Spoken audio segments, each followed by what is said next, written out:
తదుపరి పోప్ ఎవరు? Pope Francis అస్తమయంతో 130 కోట్ల మంది క్యాథలిక్లను ప్రాతినిధ్యం వహించి వాటికన్ చర్చికి తదుపరి అధిపతి ఎవరన్న దానిపై ఆసక్తి నెలకొనింది.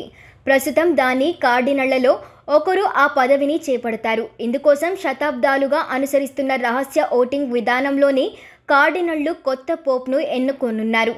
బాప్టిజం అనుసరించి పురుష క్యాథలిక్ పోప్గా ఎన్నికవుతారు. 1378 నుండి కార్డినళ్లలో ఒకరినే పోప్గా ఎన్నుకుంటూ ఉన్నారు. అయితే పోప్గా ఎన్నికయ్యే వ్యక్తి రెండింతల మెజారిటీ సాధించాల్సి ఉంటుంది.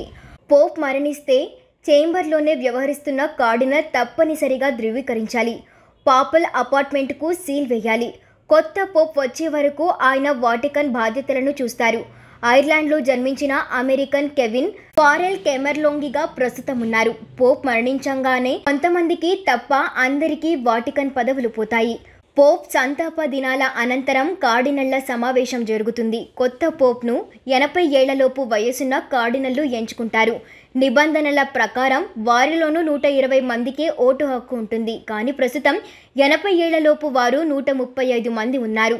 పోప్ ఎన్నిక కోసం సమావేశం జరిగే సమయానికి ఈ కార్డినళ్ల సంఖ్యలో మార్పులు చోటు చేసుకోవచ్చు.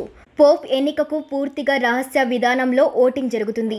సిస్టన్ చాపెల్లో జరిగే ఓటింగ్లో పాల్గొనే ప్రతి కార్డినల్ ఓటింగ్ సమయంలో చర్చించిన అంశాలను రహస్యంగా ఉంచుతానని ప్రమాణం చేయాల్సి ఉంటుంది. దీనిని ఉల్లంఘిస్తే బహిష్కరణ వేటు పడుతుంది. తొలి రోజు ఎవరికి రెండింతల మెజారిటీ రాకపోతే రోజువారీ 4 రౌండ్ల చొప్పున ఎవరో ఒకరికి మెజారిటీ లభించే వరకు ఓటింగ్ జరుగుతుంది. ఈ ఎన్నికల ప్రక్రియను మొత్తం 15 నుండి 20 రోజుల సమయం పట్టవచ్చు. కాకపోతే పోప్ జాన్ పాల్ II ఈ విధానంలో స్వల్ప మార్పులు చేసినట్లు చెబుతారు. తొలి రోజు ఎన్నికలోనే రెండింతల మెజారిటీ అవసరం.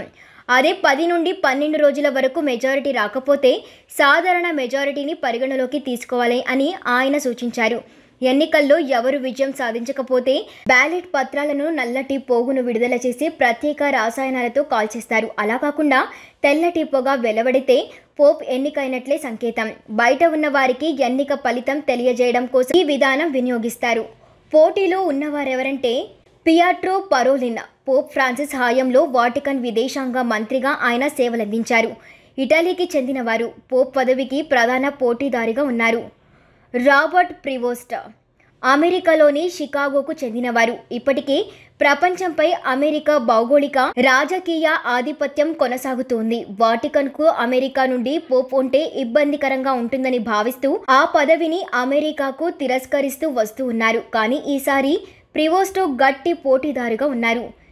రాబర్ట్ సారా గినీకి చెందినవారు.